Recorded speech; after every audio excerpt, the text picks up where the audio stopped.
यूरोपीय यूनियन ने मेटा से मुतालबा किया है कि वो फेसबुक और इंस्टाग्राम के कई डिफ़ॉल्ट फीचर्स को गैर फ़आल करे। यूरोपीय यूनियन का कहना है कि ये फीचर्स सार्फिन में लत लगने पर मजबूर कर देते हैं और मुमकिन तौर पर ब्लॉक के डिजिटल सर्विसेज एक्ट की खिलाफ वर्जी करते हैं।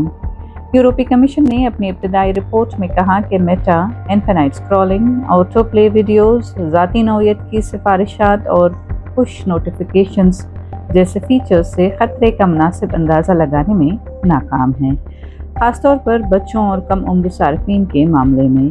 कमीशन के मुताबिक ये फीचर्स सार्फिन को मुसलसल मसरूफ़ रखकर उनमें मजबूरी के तहत इस्तेमाल की आदत पैदा कर देते हैं।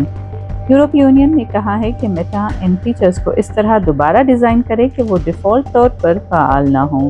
कमीशन ने स्क्रीन टाइम में वक्फा लेने की हौसला अफजाई के लिए मौसर इक़दाम और मवाद की सिफारिश करने वाले निज़ाम में भी तब्दीली की सिफारिश की ताकि सार्फिन को ज़्यादा से ज़्यादा मसरूफियत पर इन्हिसार कम हो। कमीशन ने यह भी कहा कि वालिदैन के लिए मौजूद स्क्रीन टाइम कंट्रोल्स को आसानी से नज़रअंदाज किया जा सकता है और वो मौसर नहीं है। मेटा को कमीशन के हतमी फैसले से कबल अपना मौक़िफ़ पेश करने का मौका दिया गया है। अगर कंपनी की डिजिटल सर्विसेज एक्ट की खिलाफ वर्जी की गई तो इसे अपनी आलमी सालाना आमदनी के 6% तक जुर्माना भरना पड़ सकता है।